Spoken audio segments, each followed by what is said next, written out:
जय देव जय मंगल मूर्ति हो श्री मंगल मूर्ति, दर्शन मात्रे मन कामना पूर्ति।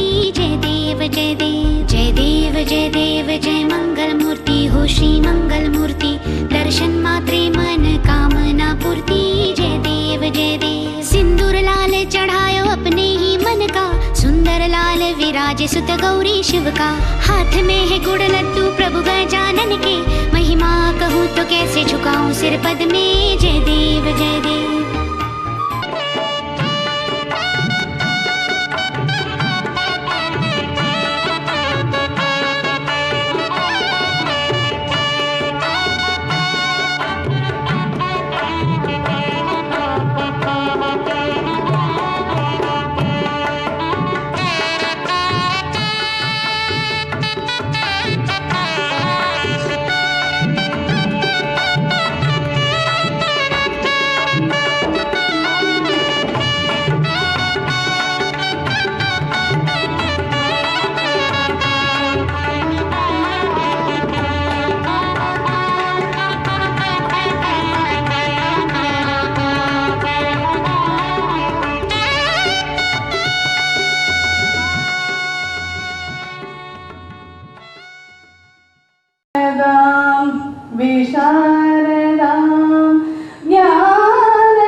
जोशी जी को मिस्टर मनोज कौशिक आके अपना स्वागत करेंगे। आप आ जाइए।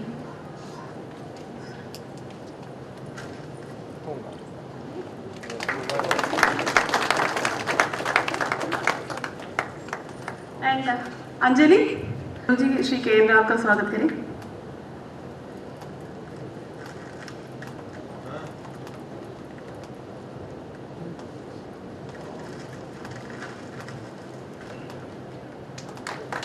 Thank you.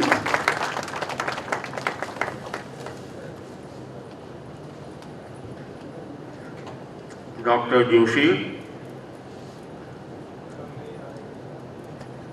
And mister Mrs Ghosh तथा भाइयों बहनों, आज ये हम लोगों ने सोचा नहीं था कि इतनी बाधाएं आएंगी बंद की वजह से। जिनको पहुंचना था वो तो पहुंच भी नहीं पा रहे, जितने लोगों को आना था उनसे आधे से भी कम है अभी यहाँ। फिर भी हम लोग शुरू कर दे रहे हैं। शुरू करने के पहले एक छोटा सा परिचय मैं आपको यूँ दे दूँ। आज के इस वर्कशॉप के अरेंज करने के पीछे कारण क्या था? कारण यह कि आज तक में काम करते हैं संजय चौहान, जिनको आप देखते होंगे अक्सर, खासकर कपूर साहब के ज्योतिष प्रोग्राम में आप देखते होंगे बैठे प्रेजेंट करते हैं। वो संजय चौहान हमेशा हमसे कहा करता था कि हम डॉक्टर जोशी के पास हरिद्वार ऋषिकेश गए हैं करके कई बार। उनके पिताजी को लेकर जाते थे। उनके पिताजी स्वयं डॉक्टर, लखनऊ से रिटायर हुए, तबीयत काफ़ी खराब हुई, सांस फूलता था। हमारे घर भी आके मैंने देखा बहुत ही ज़्यादा हालत ख़राब। लखनऊ में इलाज कराया, कुछ नहीं हो पाया। दिल्ली आज ऑल इंडिया मेडिकल इंस्टीट्यूट में इलाज कराया, कुछ नहीं हुआ, काफ़ी ख़राब हालत थी। तो संजय ने सुना कि हरिद्वार में इस प्रकार एक डॉक्टर जोशी हैं आयुर्वेदिक, उनसे जाकर ट्रीटमेंट कराया, ठीक हो गए पिताजी। उसके बाद उनको दोबारा कोई दूसरा कॉम्प्लिकेशन हुआ, गए, तब मर्म चिकित्सा से ठीक किया इन्होंने डॉक्टर जोशी ने। तो डॉक्टर जोशी हमेशा कहता था संजय, तो उनका कौन है डॉक्टर जोशी भाई? अब आप कहें हिमालय में बैठे कोई डॉक्टर जोशी है तो मैं समझूंगा मेरी तरह कोई दड़ियल होगा, कोई साफ दाढ़ी सफ़ेद हो गई होगी और 70-80 की उम्र का होगा। एक दिन बात में उसने कहा, संजय ने, कि हम बैठे थे वहाँ पर एक सेमिनार हो रहा था।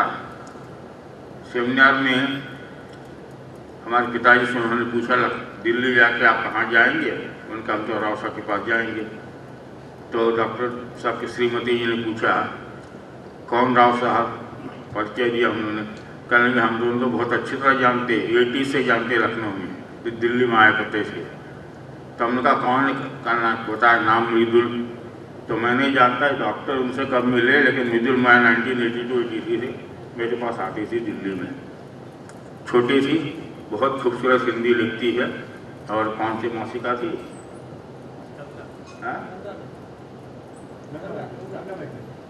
और उसमें लिखती थी बहुत बढ़िया। बाद में पता लगा शादी हो गया। बाद में दोनों शादी के बाद एक बार हम वहाँ जहाँ रहते वहाँ मिलने आए थे लोग, तो यही वो डॉक्टर जोशी। तो मैंने कहा मैं बहुत अच्छी तरह जानता हूँ।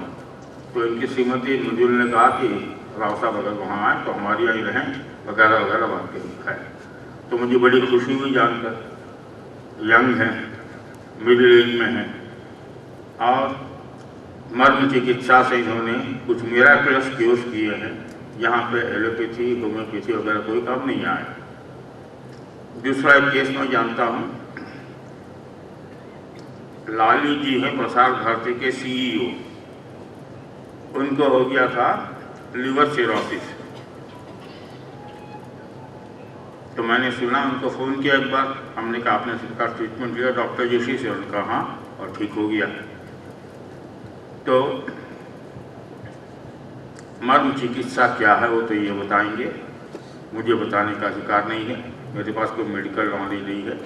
लेकिन मैं ये जानता हूँ कि ऋषि प्रणीत इन विद्याओं में कुछ ऐसे गूढ़ रहस्य छिपे हैं, हम उनको ठीक से समझने की कोशिश करें तो इतना ज़्यादा एलोपैथी पर या बाकी सिस्टम पर डिपेंड न करके शायद हम कोई ऐसा तरीका सीख लें, ढूंढ लें, जिससे खुद ही हम बीमार पड़े तो अपने कुछ मर्मों को स्पर्श करके ठीक हो पाए, और सीखने के बाद घर में, घर के आसपास लोगों की सेवा भी कर पाए, मानव समाज की सेवा हो। इस उद्देश्य को सामने रखकर हम लोगों ने आज का ये वर्कशॉप अरेंज किया है। कम लोग हैं, कम लोग होने में फ़ायदा क्या है, तो इंटेंसिटी ज़्यादा होगी और कुछ डिमॉन्स्ट्रेट करेंगे, कैसे करेंगे वो तो ये जाने। इतना कह के मैं जोशी जी से कहूँगा टेक ओवर। परम आदरणीय राव साहब, मिसेस घोष, मिस्टर घोष, सिंह साहब, प्रमोद सिंह जी, तिवारी जी, और इस सभागार में उपस्थित सभी दिल्ली के प्रबुद्ध नागरिक। सबसे पहले हम जिस हॉल में बैठे हैं, गांधी जी के का स्मरण करते हुए, गांधी जी के दर्शन का स्मरण करते हुए मैं अपनी बात को प्रारंभ करना चाहूँगा, क्योंकि जो दर्शन है, जो गांधी जी का जो दर्शन है वो वेदों का दर्शन है और हमारी भारतीय संस्कृति का दर्शन है। और इसी भारतीय संस्कृति के दर्शन से हमारे पास बहुत ऐसी विद्या हमारे पास है जिनका लोग हमारे लोक जीवन से हो गया, सामाजिक जीवन से हो गया, हमारे राष्ट्रीय जीवन से हो गया, और हम लगातार उस तरफ देखने लगे, वेस्टर्न कंट्रीज़ की तरफ देखने लगे।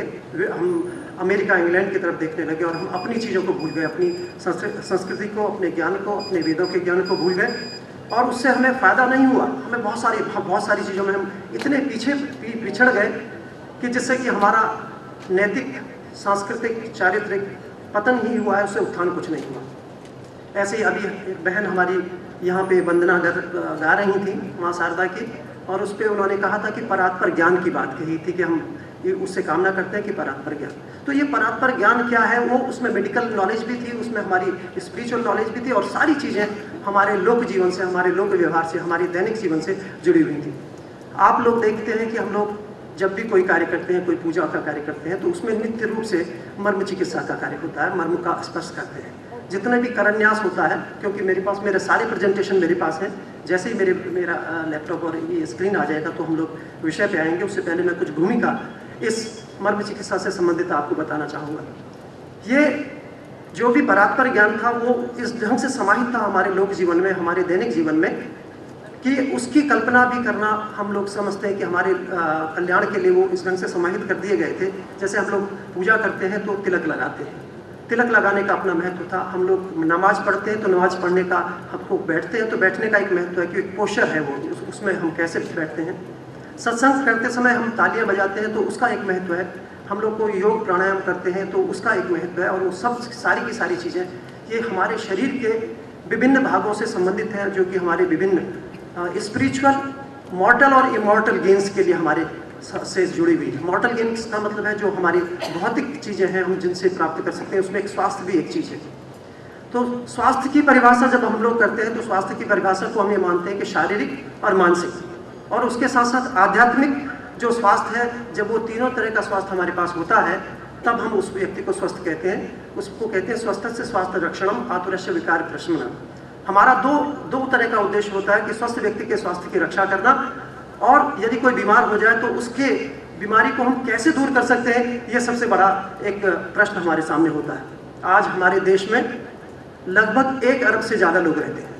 विश्व का सबसे, मैं समझता हूँ चीन को भी हम लोग पॉपुलेशन में लीड करने जा रहे हैं, और विश्व में जब सबसे ज़्यादा लोग हमारे पास हैं तो सबसे ज़्यादा बीमारियाँ भी हमारे पास हैं। लेकिन संसाधनों की कमी है, संसाधन हमारे उतने नहीं है कि हम हर व्यक्ति को स्वास्थ्य दे सकें। अल्मा आटा में डिक्लेरेशन किया गया कि सन 2000 तक हम सबके लिए स्वास्थ्य की कल्पना करेंगे, लेकिन 2000 के मैं समझता हूँ कि ये 2050 तक भी हम इसकी कल्पना नहीं कर सकते। जिन संसाधनों के माध्यम से हम हर व्यक्ति के लिए जन स्वास्थ्य की कल्पना कर रहे हैं वो पूरी नहीं हो सकती जब तक कि हम ऐसी चीज़ों को अडॉप्ट नहीं करेंगे कि जो कि बिना पैसे के, बिना लालच के, बिना लोभ के, बिना पाखंड के की जा सकती हैं। आज हम जितना भी हमारा मेडिकल फील्ड है उसमें इंफ्रास्ट्रक्चर पे बहुत पैसा खर्च होता है। बड़े बड़े अस्पताल बनाने पड़ते हैं, बड़ी बड़ी मशीनें लगानी पड़ती हैं, और बहुत सारा जो सिस्टम तैयार करना पड़ता है। और उसके बाद नेट गेन क्या होता है, नेट गेन में हम ये कहते हैं कि भाई ऑपरेशन करा लीजिए, ऑपरेशन कराने के बाद भी कोई ज़रूरी नहीं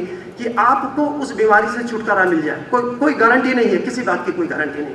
and net gain it is not, मैं समझता हूँ कि जितना खर्चा हम लोग इस चीज़ में करते हैं, यदि हम अवेयरनेस में करें, हाइजीन में करें, हेल्थ में करें, तो उसमें बहुत फ़ायदा हो सकता है। एक छोटा सा वाक्य हम लोग कहते हैं कि सबसे अचूक दवा साफ पानी साफ हवा, वो तो हम उपलब्ध करा नहीं पा रहे। सच क्या है, सबसे अचूक दवा साफ पानी साफ हवा। साफ न तो हम साफ हवा दे पा रहे हैं और न साफ पानी हम अपने जन सामान्य को उपलब्ध करा पा रहे हैं। यदि हम सिर्फ साफ पानी और साफ हवा उपलब्ध करा सकें तो पता नहीं कितनी रेस्पिरेटरी डिसऑर्डर्स, कितनी लिवर डिसऑर्डर्स, कितनी पेट की बीमारियाँ, टाइफाइड, जॉन्डिस, इन चीज़ों से हम अपने को बचा सकते हैं। तो ये तो एक हमारा सिस्टम है। मैं एक छोटी सी बात का उदाहरण देना चाहूँगा कि आज के संदर्भ में कि हमारे शोध का विषय क्या है, शोध हम कैसे करते हैं, हमारा पैसा किस तरफ जाता है। मुझको ध्यान है कि जब हम लोग छोटे हुआ करते थे कि नेशनल मलेरिया इरेडिकेशन प्रोग्राम चला करता था, और उसमें हम लोगों को कहा जाता था कि भाई, वैज्ञानिकों ने कहा कि ना तो उसमें हम ना मच्छर रहेगा ना मलेरिया रहेगा। तो उन्होंने क्या किया, डीडीटी का छिड़काव किया, पूरे देश भर में होता था, फॉगिंग होती थी, सब जगह ये कार्य किया जाता था।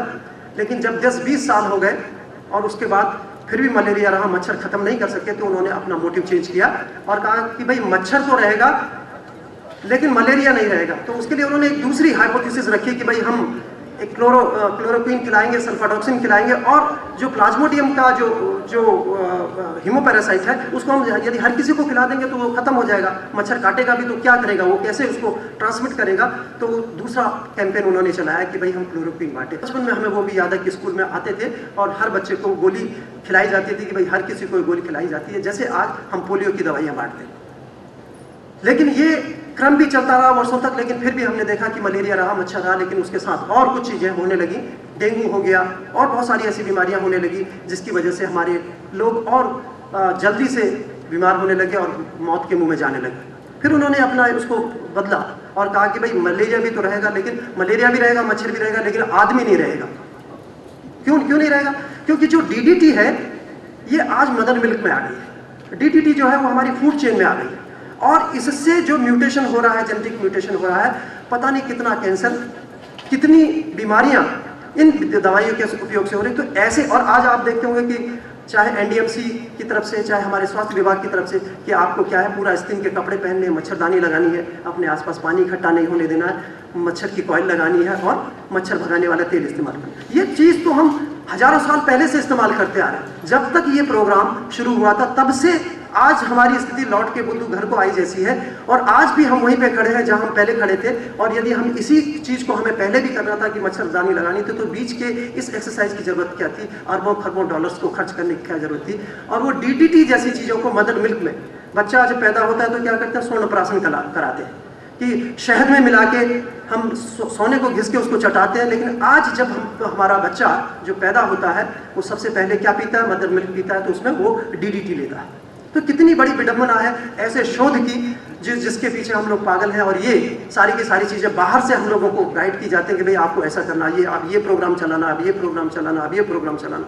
हम अपनी दैनिक जीवन की पद्धति को भूल गए, हम अपनी जो हमारी ऋतुचर्या हम उसको भूल गए, दिनचर्या को हम भूल गए। अब लोग बार बार हम लोग कहते हैं, आजकल एक नया विचार, नई चीज़ सामने आई है कि ये लाइफ स्टाइल से होने वाली बीमारियों की बात हम लोग करते हैं।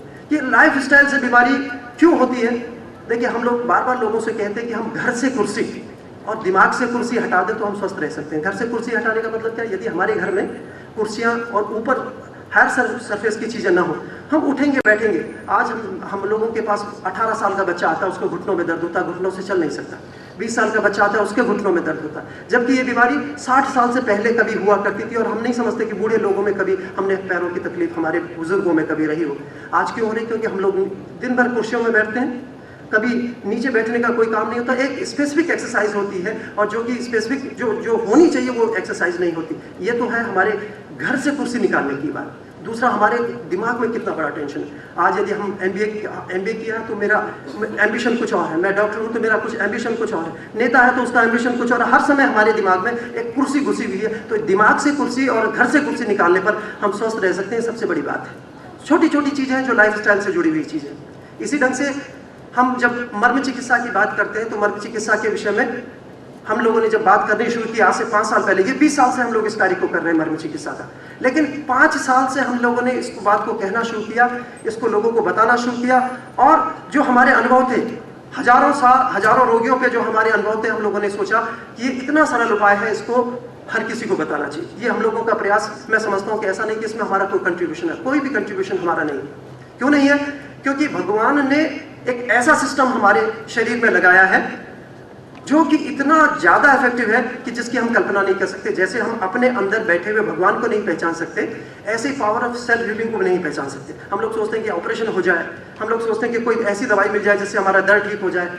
कोई भी ऐसा कोई कहे कि भाई ये करना पड़ेगा तो उसको करने के लिए राजी रहते हैं। लेकिन यदि हम ये कहें कि इस स्थान को आपको ऐसे दबाना है या ऐसे करना है, तो उसको सोचते हैं आपको खुद पे अपने पे विश्वास नहीं होता। और ये विश्वास मैं समझता हूँ वो तब तक नहीं हो सकता कि जब तक आप इसको अपने पर अनुभव नहीं कर सकते या अपने किसी व्यक्ति पर अनुभव नहीं कर सकते। तो ये जो मर्म चिकित्सा है ये बहुत प्राचीन है। हम ये कहते हैं कि जितनी भी मेडिकल साइंसेस हैं उनका एक इतिहास है। कोई 200 साल पुरानी है, कोई 400 साल पुरानी है, कोई 5000 साल पुरानी है। और ये जो मर्म चिकित्सा है इसको कालखंड में हम बांट नहीं सकते, इसको बांध नहीं सकते। क्यों? क्योंकि जब से मनुष्य है तब से ये सिस्टम इसमें है। तो मर्म का जो बॉडी में हमारे जो पॉइंट्स हैं वो कब से? लाखों साल, जब से मनुष्य का इवोल्यूशन हुआ, विकास हुआ है, तब से उतनी पुरानी चिकित्सा पद्धति है। और जब कोई भी चिकित्सा पद्धति नहीं हुआ करती थी तो ये मर्म चिकित्सा पद्धति होती थी और इसका ज्ञान हमारे ऋषि मुनियों को था।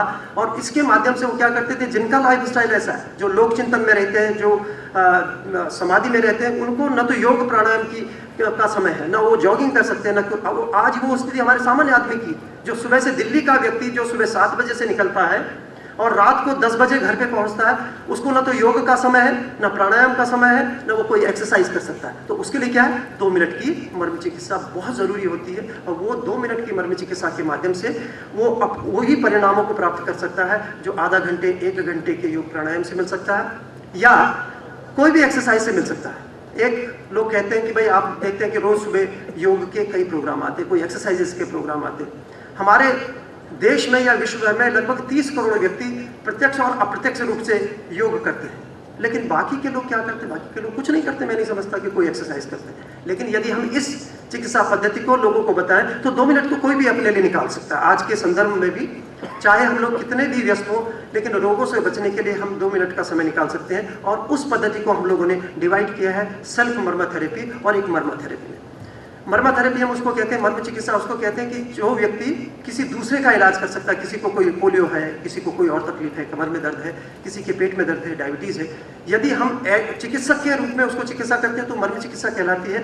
और अपनी चिकित्सा के लिए या रोगी की चिकित्सा के बाद जो फॉलोअप प्रोग्राम होता है, जैसे रोगी का हमने एक बार ट्रीटमेंट दे दिया, उसके बाद हम उसको कहते हैं कि ये जो हमने आपको स्थान बताए हैं, पॉइंट बताए हैं, इनको आपको ऐसे ऐसे उपचारित करना है, तो वो सेल्फ मर्मा थेरेपी के अंतर्गत आता है। तो जो सेल्फ मर्मा थेरेपी 2 तरह से हम उपयोग करते हैं। एक तो आप अपने को स्वस्थ रहने के लिए, हमें कोई बीमारी नहीं है लेकिन हम बीमार न हो उसके लिए हम सेल्फ मर्मा थेरेपी कर सकते हैं। और दूसरी चीज सेल्फ मर्मा थेरेपी वो होती है कि हमें कोई तकलीफ है और हम उसके उपचार के लिए उसको फॉलो अप ट्रीटमेंट देते हैं। तो दोनों के दोनों हम सेल्फ मर्मा थेरेपी के अंतर्गत लेते हैं।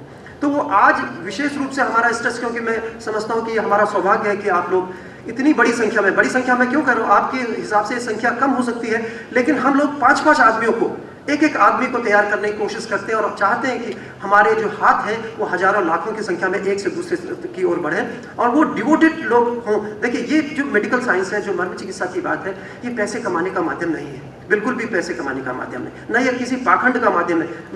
मुझे यदि किसी का दर्द ठीक करना आ गया और मैं उससे कहने लगूं कि भाई मेरे करने से ठीक होता है, मेरे पास ही आप आए, तो ये पाखंड है, ये मैं झूठ बोल रहा हूँ। ये कोई भी चीज यदि मैं कर सकता हूं तो आप भी कर सकते हैं और ये भगवान का दिया हुआ है, इसमें हमारा कोई लेना देना नहीं। इसको आप ऐसे समझ सकते हैं कि जैसे एक छोटा बच्चा होता है, 4 साल का 5 साल का बच्चा होता है, उसके हाथ में यदि रिमोट आप दे दें और गलती से उसके हाथ का रिमोट दब जाता है, टेलीविजन चलने लगता है, उसमें कोई भी चैनल आ जाता है, तो उस बच्चे का टेलीविजन बनाने में, उस आईटी की टेक्नोलॉजी में, उस इलेक्ट्रिफिकेशन की टेक्नोलॉजी में, इलेक्ट्रॉनिक्स की टेक्नोलॉजी में कोई योगदान नहीं होता।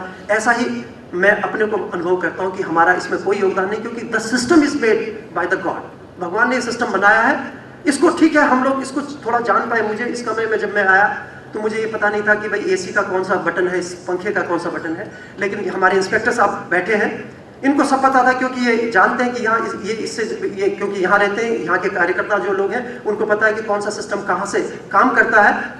तो इसका मतलब ये नहीं कि भाई ये यदि ये जान सकते हैं तो मैं भी जान सकता हूँ, कोई बड़ी बात नहीं कि पंखा यदि ये मुझे एक बार पता चलना चाहिए कि इस बटन से पंखा चलता है, इससे एसी चलता है। तो ऐसा ही जानने का जो प्रयास है, जो बताने का प्रयास है, वो हम लोगों का है।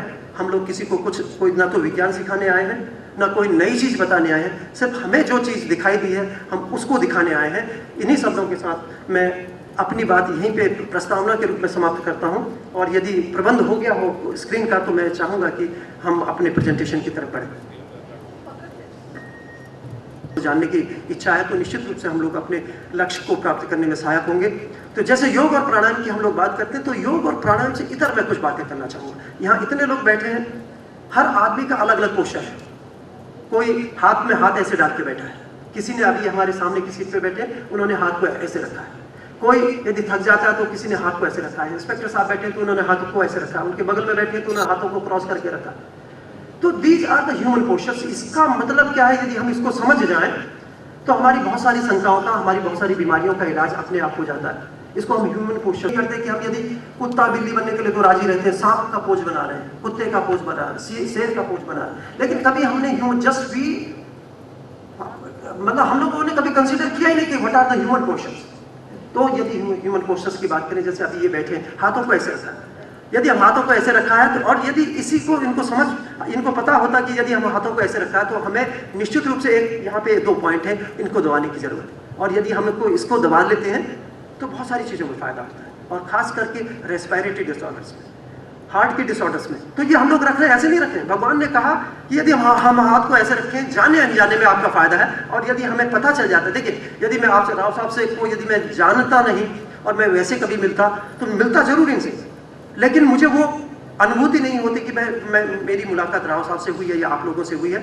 अब मैं जान के मिलने में एक अलग अनुभव है, और बिना जाने मिलने में, मिले तो मैं मिला तो हूँ, आपने हाथ रखा, उसको हाथ रखने के बावजूद भी आप उसके फायदे से लाभान्वित नहीं हुए।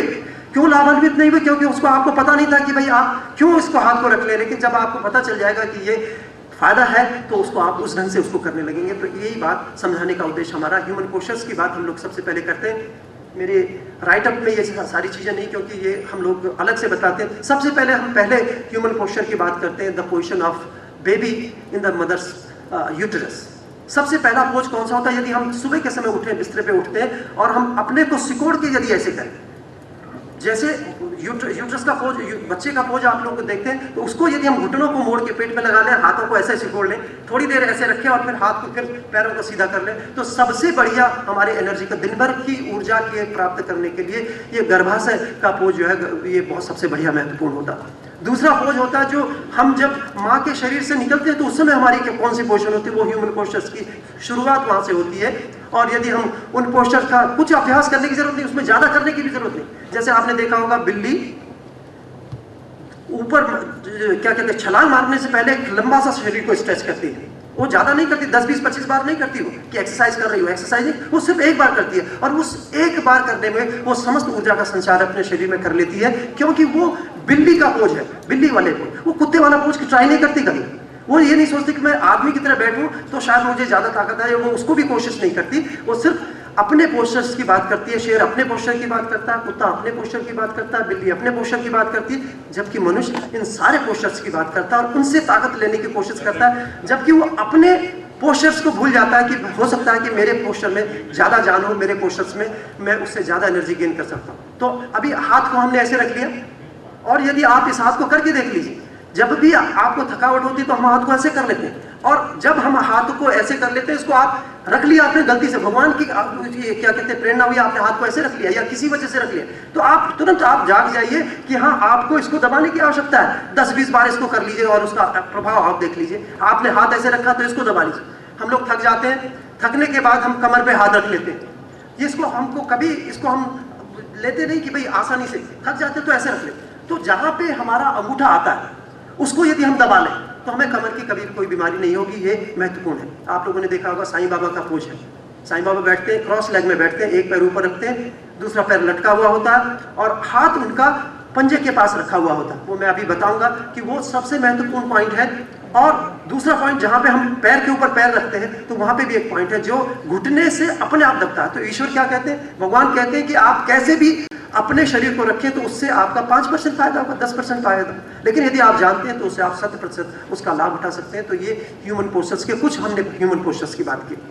जब आप लोग देखते हैं कि हम लोग थक जाते हैं तो गर्दन में दर्द होता है तो हम लोग क्या करते हैं, यूं करते हैं ना, अपने से हाथ जाता है, हम लोग नहीं करते। यहाँ पे यदि हमें पता हो, अभी एक बहन थी यहाँ, कहने लगी कमर गर्दन में हमारे दर्द है, तो यदि एक पॉइंट है, देखिए यदि हमने 90 डिग्री पे इस हाथ को रखा, बड़ी उंगली जहाँ पे जाती है वहां पे यदि हम उस हाथ को रख लेते हैं एक क्रॉस हैंड में, इस हाथ को इससे, इस हाथ को इससे, तो जो बड़ी उंगली जाती है नपा हुआ। देखिए भगवान ने किसी मशीन में, जो महामशीन बनी है उसमें क्या कहते हैं, जो फ्रांस में जो चल रहा है प्रयोग, उसमें गलती हो सकती है, लेकिन भगवान की बनाई हुई मशीन में कहीं कोई खराबी नहीं, वो सब नपा हुआ। और उसकी नाप किससे, मेरे हाथ से नहीं है, आपके हाथ से नहीं, जिस व्यक्ति का शरीर है उसके हाथ से। तो ये क्रॉस का मतलब है इसको 90 डिग्री पे रखिए, पहले वो चढ़ा के नहीं, आपने चढ़ा के रखा हो, 1 बाय 1 90 डिग्री पे रखिए। बीच की उंगली जहाँ पे जाती है वो आपका एक पॉइंट है, उसको हम अंशमर्म कहते हैं। अभी जितने भी कंप्यूटर पे आज के काम करने के वालों के लिए सबसे महत्वपूर्ण, चढ़ाना नहीं है हाथ को, बहुत ज्यादा नहीं चढ़ाना, ऐसे नहीं चढ़ाना है। इसको 90 डिग्री पे रखिए, कंधे पे हाथ रखिए, बीच की उंगली जहाँ पे जाती है वो अंशमर्म है। और ये हमारी क्लेविकल से ऊपर की बीमारियों को दूर करने के लिए सहायक होता है, और खासकर सर्वाइकल स्पॉन्डिलोसिस के लिए तो परम इंपॉर्टेंट पॉइंट है। इसको आप ऐसे दबा लीजिए 10-20 बार, और इसको फिर इसको दबा लीजिए, तो सेल्फ वर्मा का सबसे बेसिक पॉइंट है जिसको हम लोग कहते हैं। और आज के संदर्भ में चाहे जो पढ़ने वाला बच्चा हो, चाहे नौकरी करने वाला बच्चा हो, चाहे वो कंप्यूटर पे काम कर रहा हो, उसको सबसे ज़्यादा सर्वाइकल स्पॉन्डिलोसिस की तकलीफ होती है। और हम तो देखते हैं कि 17 साल 18 साल के बच्चों में सर्वाइकल स्पॉन्डिलोसिस के फ्री बॉडीज और बहुत सारे ऑस्टियोफाइट फॉर्मेशन होने लगता है। और उससे क्या क्या होता है, एक तो गर्दन में दर्द होता है, दूसरा चक्कर आते हैं, तीसरा क्या होता है, हेडेक, माइग्रेनस नहीं होता, इट इज़ हेडेक, तो सिर में दर्द होने लगता है। तो इन चीज़ों से यदि आप बचना, तो कुछ नहीं कर रहा है, इसको ना कोई दवाई की ज़रूरत है, ना किसी ढंग की कोई एक्सरसाइज की ज़रूरत है, सिर्फ आप इसको हाथ को आटा रखिए और जहाँ पे आपके बीच की उंगली पहुँचती है इसको आप 10-20 बार दबा लीजिए। इसको अंश मर्म कहते हैं, अंश कहते हैं ये स्कैपुला, अंश फलक मीन्स द होल स्कैपुला, अंश कंधे के पास को कहते हैं, कंधे के मर्म को हम इसमें। और जहाँ पे आपने देखा होगा बैल होता है, बैल के गर्दन में वो डालते हैं, तो बैल की गर्दन में जहाँ पे वो फंसता है वही हिस्सा ये अंश का हिस्सा कहलाता है। और इसको यदि हम दबाते हैं तो ये बहुत सारी बीमारियों से छुटकारा पा सकते हैं।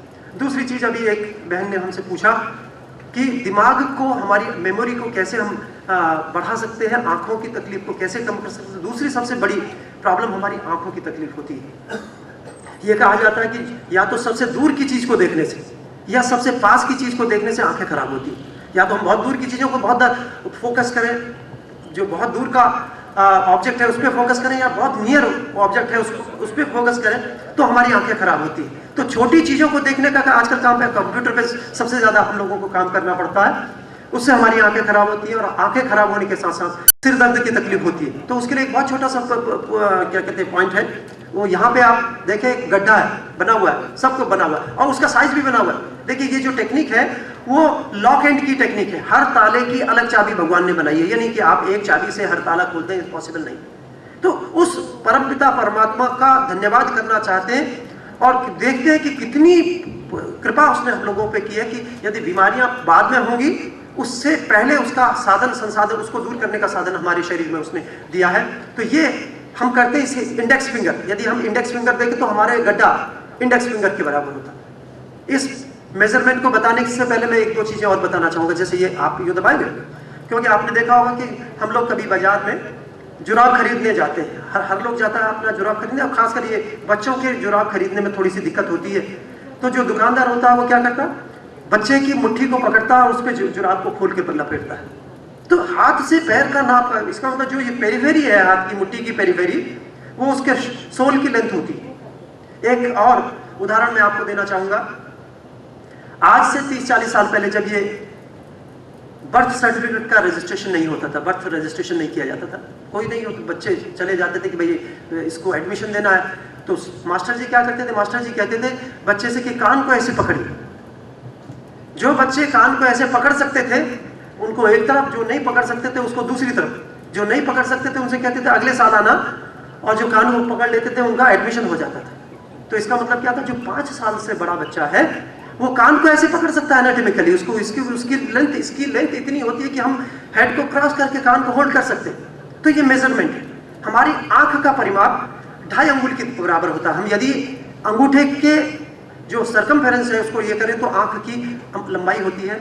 हमारी इंटेस्टाइन जो होती है वो 3.5 व्याम होती है। यदि हम हाथ को यहाँ से यहाँ ले, हमारे जो हार्ट का साइज होता है वो हमारी मुट्ठी के बराबर होता है। तो ये सारी की सारी चीज़ें नाप के भेजी है भगवान, एक एक चीज़ नाप के भेजी। तो उस नाप को हम यदि उपयोग करते हैं, उसका उन पॉइंट्स का हम उपयोग करते हैं तो अपने शरीर को स्वस्थ रख सकते हैं। आप लोगों ने देखा होगा कि हम लोग आजकल भ्रामरी प्राणायाम बहुत करते हैं, बहुत सारे प्राणायाम, आजकल प्राणायाम का फैशन है।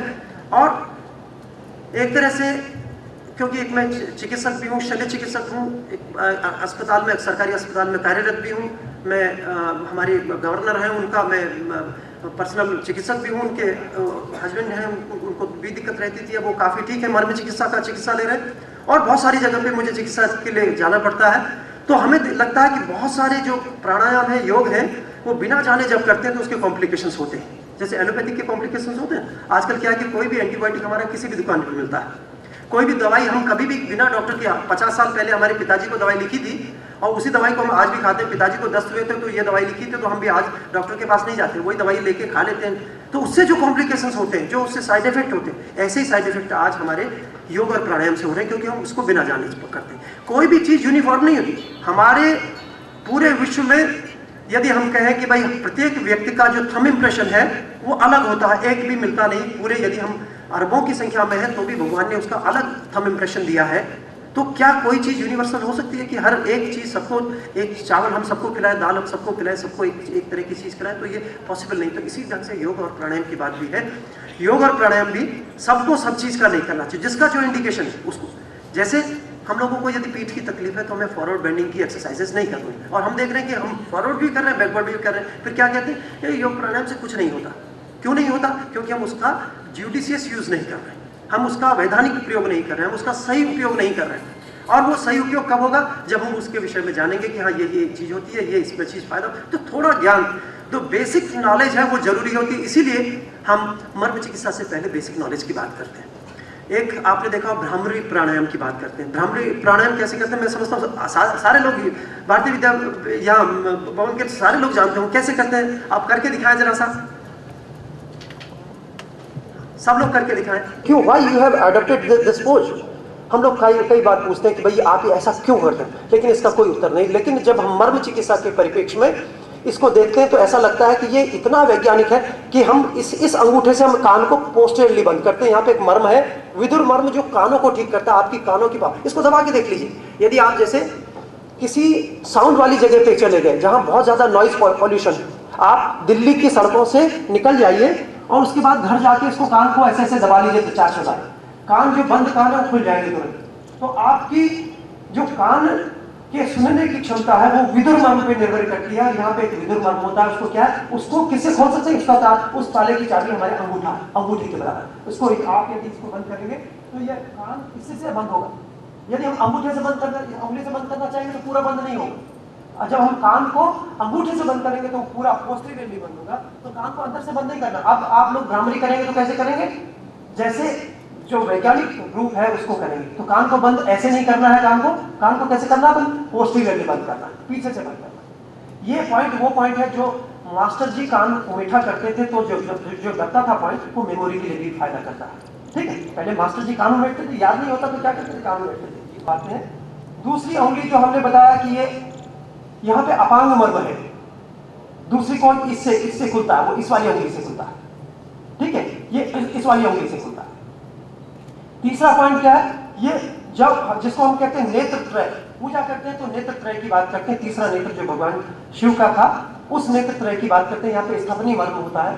चौथा हम नेत्र पे रखते हैं, जहाँ पे ये राव साहब को दिक्कत है, ये सबसे बड़ा क्वेश्चन राव साहब के लिए 5-6 चीजों को मैंने इसीलिए कहा था। ये चौथा जो कहा है जहाँ पे ये लैक्रिमल पंक्टा खुलता है, जहाँ पे आंख से आंसू आते हैं, लैक्रिमल पंक्टा जहाँ पे ऊपर होता है उसके ऊपर रखते हैं, इससे पूरी आंख भी बंद करते हैं। और 5वां हम ये छोटी उंगली रखते हैं नाक के ऊपर, यहाँ पे प्रणाम होता है, और इससे जुकाम, नाक के सूंघने की शक्ति और बहुत सारी चीजें जो साइनोसाइटिस। और अब यदि मैं मोटे रूप से कहूँ तो जो 5 उंगलियां हमने रखी हैं वहाँ सब जगह साइनसेस है अंदर। बोन के अंदर वो हॉलो पोर्शंस है, यहाँ भी हॉलो पोर्शन है, यहाँ भी हॉलो पोर्शन है, यहाँ भी हॉलो पोर्शन है, कहीं मैक्सिलरी साइनस है, कहीं फ्रंटल साइनस है। और इसको हम कहते हैं कि यदि हम तबला बजाते हैं, आपने देखा तबला बजाते हैं, तो तबले में जब हम बीट देते हैं तो पूरा वाइब्रेशन, पूरी जो उसका क्या कहते हैं डायफ्राम होता है, उसको पूरे में वाइब्रेशन जाती है। यदि हम उसको ऑब्लिटरेट करते हैं, उंगली लगा के ऑब्लिटरेट करते हैं और तब वाइब्रेशन दें, बोंगो में जैसे बजाते हैं, तो क्या होता है? वो उतनी जगह पे ऑब्लिटरेट पार्ट में वाइब्रेशन नहीं जाएगी, रिमेनिंग पार्ट पे जाएगी। ऐसे इसको हम कहते हैं काउंटर वाइब्रेशन टेक्निक। और यदि हमने इन चीजों को ऑब्लिटरेट करके तब हम भ्रामरी करते हैं, तब हम आवाज निकालते हैं, तो इसको काउंटर वाइब्रेशन टेक्निक कहते हैं। और यदि आप इसका उपयोग करते हैं तो भ्रामरी का सच्चा प्रभाव आपको मिलेगा, अन्यथा आप मिल सकता है जाने अनजाने में हमारे पर प्रभु की कृपा है। इसको हम कहते हैं कि ये मतलब हम बिना मांगे इसको ईश्वर की कृपा हमको मिल रही है, और लेकिन हम उसको जब जाने जाते हैं तो उसका फायदा हमको ज़्यादा मिलता है।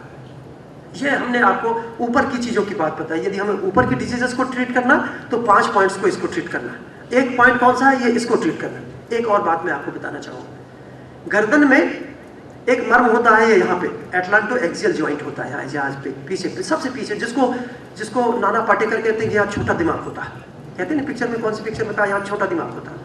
तो यहाँ पे जो एटलांटो एक्सियल जॉइंट है उस पर यदि चोट लग जाए तो आदमी की गर्दन हिलने लगती है। गर्दन हमारे गोविंद वल्लभ पंत सबसे पहले जो गृह मंत्री थे उनकी गर्दन हिलती रहती थी। यदि आप देखें तो जब अंग्रेज लाठी बरसा रहे थे तो उनकी गर्दन पे चोट लगी थी और जिंदगी भर उनकी गर्दन हिलती रही थी। और वो क्रिकाटी का मर्म है, उसके लिए लिखा है, हमारे टेक्स्ट है, सर्जिकल टेक्स्ट है, सुश्रुत संहिता, उसमें लिखा है कि यदि किसी के क्रिकाटी का मर्म पे चोट लग जाए तो उसकी गर्दन हिलने लगती है। उसको चल मूर्धता का, मूर्धता के मूर्ध कहते हैं, गर्दन और सिर के हिस्से को मूर्ध कहते हैं। चल मूर्धता का मतलब उसकी गर्दन और सिर हिलता रहता है, तो उसको उस पॉइंट को कहते हैं। और यदि हम उसको उपचारित करते हैं और उसके नीचे यदि किसी को कोई तकलीफ होती है तो उसको गर्दन हिलने की तकलीफ भी कम हो जाती है और वो बीमारी ठीक हो सकती है यदि हम उसको ठीक से उसको उपचारित करें।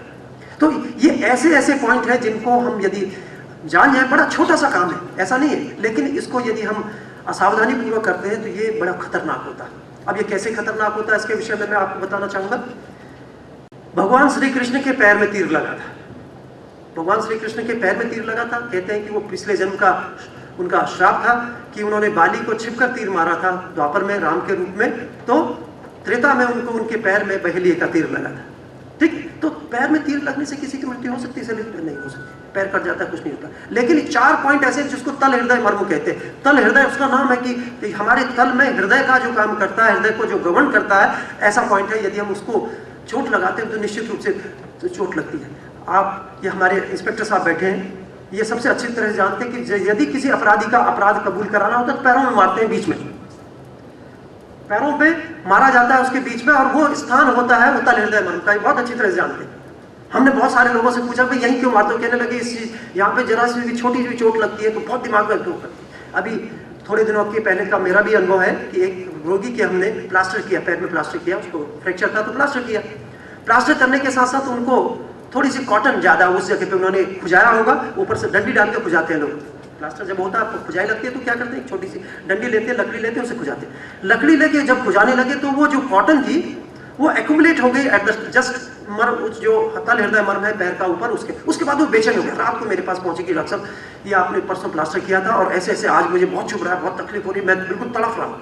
हमने कहा भाई क्या किया था? कहने लगे हमने इसको डंडी से खुजाया था। तो डंडी से तो हमने समझ लिया, क्योंकि मर्म चिकित्सा का हम लोगों को ज्ञान है कि इन्होंने जब खुजाया तो जो कॉटन कहाँ चली गई, वो उस स्थान विशेष पे एक्यूमुलेट हो गई और उससे प्रेशर पड़ रहा है और उससे तो इमीडिएट उसको काटा, और काट के जब कॉटन हटाई तो इमीडिएट उनको रिस्पॉन्स मिला। तो ये सबसे वाइटल पॉइंट है। पैरों पे जो तल हृदय मर्म है उसको जानने का उपाय क्या? हाथ में यदि आप बीच की उंगली को ऐसे मोड़ते हैं, यह सबसे बढ़िया उपाय। किसी को ब्लड प्रेशर है, किसी को नींद नहीं आती, किसी को बेचैनी है, घबराहट होती है, इस पॉइंट को आप रोज दबा लीजिए।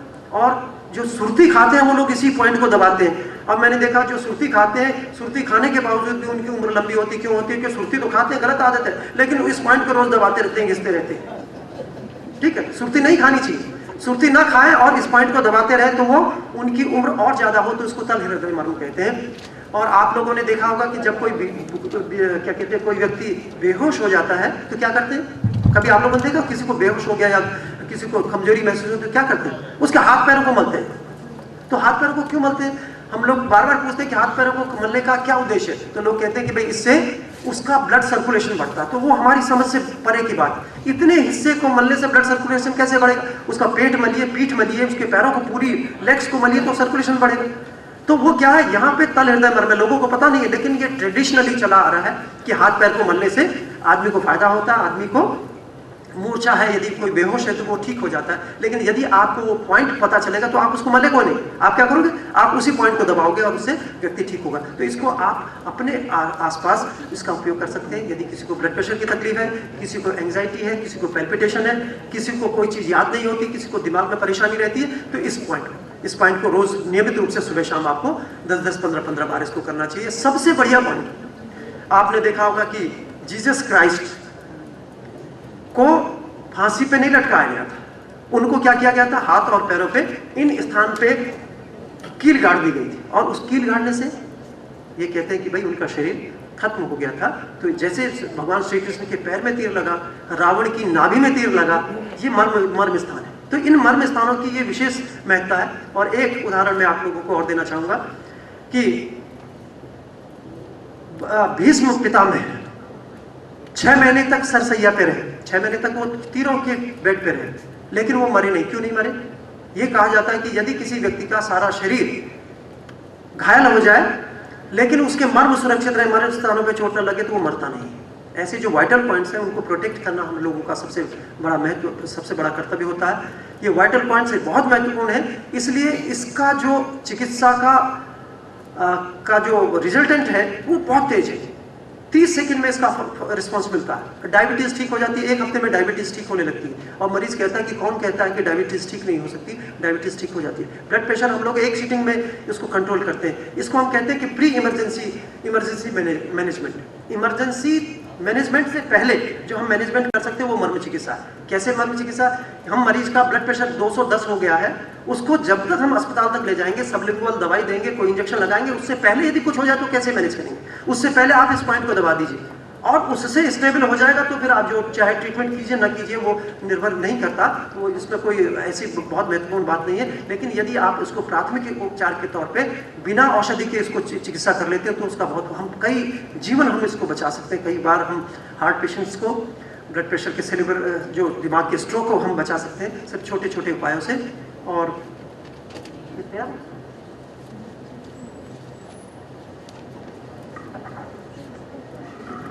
सबको दिख रहा है? हाँ, हम उसके बाद तो सेल्फ मर्म थेरेपी वाला बताएंगे। तो हमारे शरीर में रोगों से लड़ने की क्षमता है, उसके विषय में ये बहुत छोटा सा एक पार्ट है। बहुत सारी क्षमताएं हमारे शरीर में है।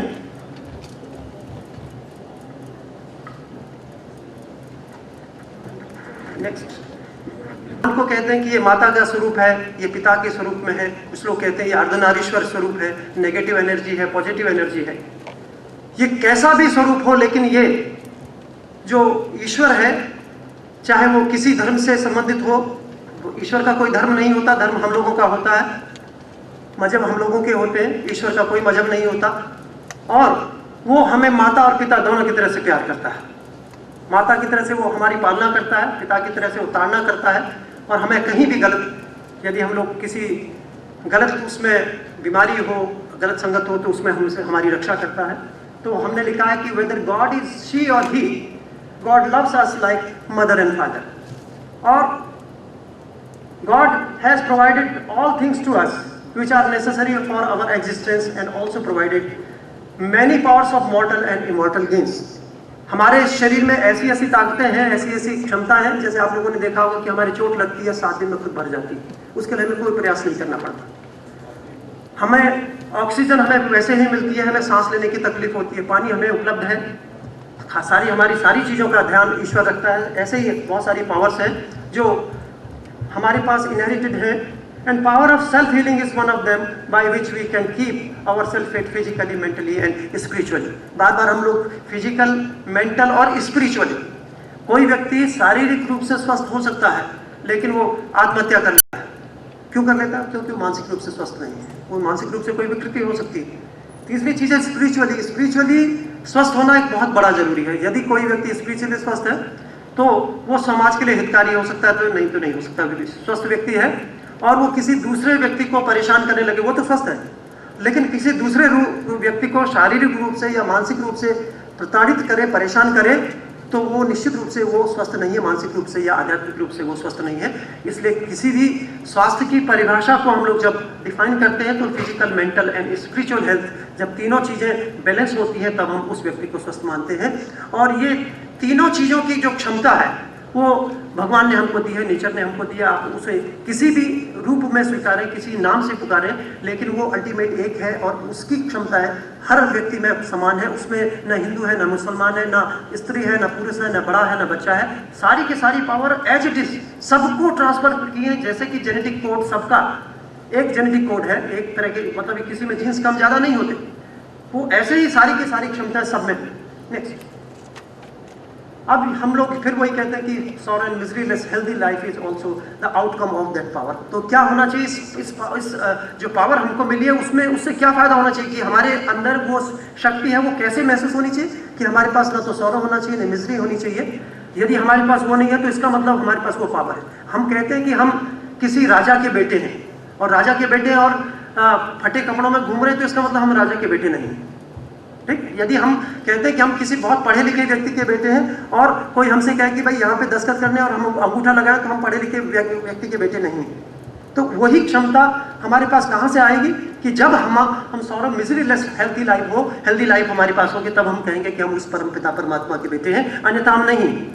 As the self healing power of God that dwells in the human beings is not personal, but this is the replica of the heavenly powers in man. ये हमारा कोई व्यक्तिगत, इसमें कोई कंट्रीब्यूशन नहीं, कोई हम कहें कि हम ये हम अपने पिता के पुत्र हैं, ये हमारा इसमें कोई कंट्रीब्यूशन नहीं कि हम ये कहें कि हमें इसका पिता, हम प्राइम मिनिस्टर के बेटे हो जाते, तो ये हमारे हाथ में नहीं है। ऐसे ही ये सारी की सारी पावर्स हमारे हाथ में नहीं है, ये पावर का है, ये भगवान से हमारे में ट्रांसफर हुई है, क्योंकि हम उसके पुत्र हैं। तो इस बात को यदि हम समझ लेते हैं तो हमें इन चीज़ों को समझने में सुविधा होती है, क्योंकि ये जो जिस विज्ञान की हम बात कर रहे हैं, मनोविज्ञान की बात कर रहे हैं, ये समस्त रूप से और ये आध्यात्मिक विज्ञान है। आध्यात्मिक विज्ञान को हम विज्ञान नहीं मानते जब तक ये आध्यात्मिक नहीं है। विज्ञान तो विज्ञान नहीं है, आधा अधूरा हो सकता है, पूरा विज्ञान नहीं हो सकता। और in this reference it is important to know that being son of God man possesses all the characters of God. ये भले ही हम किसी संगत की वजह से और परिस्थितियों की वजह से उन गुणों को प्रकट नहीं कर पाते, लेकिन हर व्यक्ति में आत्मा का वास होता है, आत्मा होती है, परमात्मा का वास होता है। और उसको हम सब लोग, आप लोग जानते हैं कि ये बहुत सारे लोग बताते हैं, हम लोग तो इसके नहीं जानते हैं, लेकिन इस रूप में हम जानते हैं कि जब हमारे पास पावर ऑफ हीलिंग है, 7 दिन में घाव अपने आप ठीक हो जाता है, उसके लिए कोई एंटीबायोटिक की जरूरत नहीं होती, चोट कोई भी ऐसी बहुत सारी ऐसी चीज़ें हैं जो अपने ठीक हो जाती हैं। तो ये हम गॉडली पावर्स हमारे पास है, and it is the possesses all the characters of God. Next, अब इसके बाद कोई भी सभ्य समाज, हम कैसे कहते हैं कि भाई ये समाज सभ्य है, ये देश विकसित है, सुसंस्कृत है। जैसे कि अभी हम पॉवर्टी का एक क्राइटेरिया ढूंढ रहे हैं, एक बहस चल रही है पूरे देश में कि हम किसको गरीब माने, किसको हम ये माने कि ये बिलो पॉवर्टी लाइन रखे। बहुत सारे डाटा, कोई एजेंसी कुछ कहती है, कोई एजेंसी कुछ कहती है, लेकिन स्वास्थ्य के परिप्रेक्ष्य में यदि हम देखें तो गरीबी का मापदंड या हमारे सुसंस्कृत होने का मापदंड हमारे स्वास्थ्य विषय, हमारी स्टेटस ऑफ हेल्थ सर्विसेज से हम अपने स्टेटस को बता सकते हैं। तो the health of the people reflects the social welfare parameters of any civilised state. किसी भी देश का, किसी भी समाज का क्या हमारा स्तर है, स्वास्थ्य की सेवाओं का क्या स्तर है, हमारे लोगों का स्तर, स्वास्थ्य का स्तर क्या है, उस पर हमारे देश की सांस्कृतिक हो चाहे उसकी जो स्टेटस ऑफ है, सोशल स्टेटस है वेलफेयर का, वो हमें पता चलता है। This was the valuable achievement of the ancient Indian, जो हमारी सोसाइटी है, पुराने जो वैदिक साइंसेस के, वैदिक एरा की हम बात करते हैं, हम अंग्रेजों से पहले की बात करते हैं, तो हमारे जो स्टेटस था, हेल्थ का स्टेटस सबसे बढ़िया था। हम लोग अपने को स्वस्थ रखते थे दिनचर्या के माध्यम से, ऋतुचर्या के माध्यम से। बहुत सारी ऐसी चीज़ें हैं जो लोग रोज के कार्यों में हमारे जुड़ी हुई होती थी, उनको हम मान के चलते थे कि हमारा जो इंडियन सोसाइटी का स्टेटस है वो सबसे बड़ा अचीवमेंट था। It was the key component of social values and indication of concern shown for the welfare of the common man by the Indian society. पूरा समाज लोगों के स्वास्थ्य के लिए चिंतित था। स्कूल में कैसे नॉर्म्स को पालन करना है, घर में कैसे नॉर्म्स को पालन करना है, सुबह कितने बजे उठना है, स्नान कितने बजे करना है, खाना कितने समय खाना है, कौन कौन सा खाना खाना है, कौन सा नहीं खाना है, ये सारा का सारा हमारे डेली रूटीन लाइफ में दिखाया जाता था। अब मैं आपको एक छोटा सा उदाहरण देना चाहूँगा कि जो आज बैलेंस डाइट का कंसेप्ट है, हम ये कहते हैं कि इतना कार्बोहाइड्रेट होना चाहिए, इतना प्रोटीन होना चाहिए, इतना फैट होना चाहिए, इतने मिनरल होने चाहिए, इतने विटामिन होने चाहिए, लेकिन जो हमारा इंडियन कंसेप्ट है कि what is the criteria of balance diet, तो उसमें हम लोग कहते हैं कि जिसमें 6 रस होते हैं, उसमें खट्टा भी होना चाहिए, उसमें मीठा भी होना चाहिए, उसमें चरपरा भी होना चाहिए, उसमें कड़वा भी होना चाहिए। जब तक 6 चीज़ें नहीं हैं तब तो वो बैलेंस डाइट नहीं है। और इसको आप साइंटिफिकली जान सकते हैं कि यदि हम मीठा मीठा खाते हैं तो उसमें हमें कार्बोहाइड्रेट मिलता है, यदि हम कड़वा कड़वा खाते हैं तो उसमें कोई और चीज़ मिलती है, यदि हम चिकना चिकना खाते हैं तो उसमें कोई और चीज़ मिलती है, ब्रेड खाएंगे तो कुछ और चीज़ मिलेगी। लेकिन जब तक हम 6 रस का भोजन नहीं करेंगे तब तक वो बैलेंस डाइट नहीं होगी। और वही हमारे कल्चर में, हमारे फूड में, हमारी हेरिटेज में वो ऐसे घुल मिल गया कि हम अपने स्वास्थ्य को स्वस्थ रख सकें, उसकी कल्पना हमारे समाज ने, इंडियन सोसाइटी ने की थी। तीसरा है कि in the thousands of years of the history of India from Vedas to the present times, Indian society has proved that only the Vedic system can develop and provide a truly human and efficient health service to our nation. यदि हम चाहें कि हम अपने देश के प्रत्येक व्यक्ति को स्वस्थ रखें तो एलोपैथी का कोई उपाय नहीं है कि हम सबको स्वस्थ रखें। आज कोई भी व्यक्ति अस्पताल में जाने से डरता है, कई कारण है उसके। हम जाएंगे, हमसे कह देंगे कि ऑपरेशन कराना है, हम जाएंगे तो हमारा घुटना बदलवा देंगे, हम जाएंगे तो हमें कहेंगे आप एक इन्वेस्टिगेशन यहाँ कराइए, दूसरा MRI वहाँ कराइए, तीसरा वहाँ कराइए, हज़ारों रुपये उसमें खर्च देंगे। जाएंगे तो कोई हमारे नाक में नली डाल देगा, पेट में नली डाल देगा, पेशाब में नली डाल देगा, हमारे खून के टेस्ट करा लेगा, और उसके बाद भी क्या होगा, आप घूमते रहेंगे, उसके बाद भी नेट गेन अल्टीमेटली नील, सिफर। क्योंकि हम लोगों ने अपना ये जो मिशन था, मिशन को छोड़ के हम लोगों ने उसको प्रोफेशन बना लिया, और प्रोफेशन से भी वो हम गलत डायरेक्शन की तरफ हमने उसको मोल्ड किया है कि भाई वो ठीक नहीं। लेकिन इंडियन सोसाइटी में यदि हम पूरे सबको हेल्प प्रोवाइड करनी है तो सिर्फ वैदिक सिस्टम ही ऐसा है, चाहे उसमें योग हो सकता है, चाहे उसमें प्राणायाम हो सकता है, चाहे उसमें मर्म चिकित्सा हो सकती है, चाहे हर्बल मेडिसिन हो सकती हैं, जिनमें हम कम से कम संसाधनों का उपयोग करें और अधिक से अधिक लोगों को लाभान्वित कर सकें। ऐसी सिर्फ एक चिकित्सा पद्धति है जिसको हम वैदिक चिकित्सा पद्धति कहते हैं, उसको ना हम आयुर्वेद कहते हैं, ना योग कहते हैं, ना प्राणायाम कहते हैं, ना और कोई चीज़ नाम नहीं देके हम उसको वैदिक चिकित्सा पद्धति ही नाम उसको देते हैं। और ये सबसे ज़्यादा मानवीय चिकित्सा पद्धति है, जिसमें हम किसी भी तरह का व्यक्ति को प्रताड़ित नहीं करते, किसी तरह की मानसिक उसको प्रताड़ना नहीं देते, शारीरिक प्रताड़ना नहीं देते। तो ये वैदिक चिकित्सा पद्धति की बात हम लोग राष्ट्रीय संदर्भ में या विश्व के संदर्भ में हम लोग कर रहे हैं। Next, we have inherited a very old, in fact the oldest Vedic medical system in our country. हमारे देश में, किसी भी देश में नहीं है, विश्व के किसी भी देश में, चीन में हम लोग कहते हैं, लेकिन चीन में भी हमारी बात का सिस्टम है। और जो एक्यूप्रेशर या एक्यूपंक्चर के रूप में आज विश्व में एक कमर्शलाइज हो रहा है, वो it is a very small part of the Marma science, बहुत छोटा सा एक हिस्सा है जो मर्म चिकित्सा का। इसके संदर्भ में आप लोगों को मैं एक मोहवग की एक छोटी सा उदाहरण सुनाना चाहूँगा कि मोहवग जब भगवान बुद्ध के समय में जो इंडियन सर्जरी थी वो एक अपने जेनिथ पे थी, बहुत टॉप सर्जिकल ऑपरेशंस हमारे देश में हमारे लोगों के द्वारा किए जाते थे। लेकिन जब बुद्ध धर्म का प्रादुर्भाव हुआ तो उसमें इसको हिंसा माना गया, और हिंसा मानने के साथ साथ एक जीवक नाम के, आकाश गोत नाम के एक चिकित्सक थे, जब वो उनके आश्रम में आए तो भगवान बुद्ध को उन्होंने दिखाया कि भाई एक ऑपरेशन किया था, उसको दिखाया, और दिखाने के बाद उनको कहा कि भाई मैंने देखिए भगंदर का एक फिशुला का एक ऑपरेशन किया है, जिसमें इतना मांस काट के चिकित्सा करनी पड़ी, और उस रोगी के देखिए दिखाया। तो भगवान बुद्ध को अच्छा नहीं लगा, और उन्होंने उसको अपने जो भिक्षुक थे तो उनको कहा कि यदि आप इस तरह का अपने इन भागों पर यदि शल्य कर्म की इजाज़त देते हैं तो आपको पाप लगेगा, इसलिए आपको इन जगह पे ऑपरेशंस को अवॉइड करना चाहिए। और जब ये नहीं अवॉइड किया गया तो राजाज्ञा के द्वारा इस शल्य चिकित्सा को प्रतिबंधित कर दिया गया। और जब ये प्रतिबंधित कर दिया गया तो जब आज यदि आप IT प्रोफेशनल को प्रतिबंधित कर दें या डॉक्टर्स को प्रतिबंधित कर दें तो कुछ ना कुछ तो करेंगे वो। तो उन्होंने क्या किया, वो just they have modified their उनका जो इमीडिएट रिस्पॉन्स की टेक्निक थी, जैसे किसी को पेशाब नहीं हो रही तो कैथेटर डाला, पेशाब हो गया, नली डाल के पेशाब हो जाता, किसी को कहीं स्टोन फंस गया, ऑपरेशन किया, ठीक हो जाता। तो जहाँ इसका इंडिकेशन है वहाँ तो किया गया, जहाँ इंडिकेशन नहीं है वहाँ भी करने लगे तो ये बैन की जाती है। कोई भी चिकित्सा, कोई भी आर्ट हो या साइंस हो, जब उसका मिसयूज किया जाता है तभी उसको राजा के द्वारा बैन किया जाता है, अन्यथा कोई दूसरा कारण नहीं है कि यदि कोई चीज़ जन कल्याण की चीज़ हो उसको बैन कर दिया जाए, ऐसा कोई भी नहीं कर सकता। तो उसका दुरुपयोग क्या किया जाने लगा, जहाँ सर्जरी की और ज़रूरत नहीं होती थी वहाँ भी ऑपरेशन करने लगे। आज भी यही हमारे पूरी सोसाइटी में यही हो रहा है। सीजेरियन सेक्शंस जितने आजकल किए जाते हैं उसमें से 1/10 की भी आवश्यकता नहीं होती जिसमें सीजर के द्वारा बच्चा पैदा करना पड़े, हम इंतजार ही नहीं करते। तो एक ट्रेडिशन बनने लगा, एक फैशन बनने लगा, और जब उसका दुरुपयोग हुआ तो उसको बैन कर दिया गया।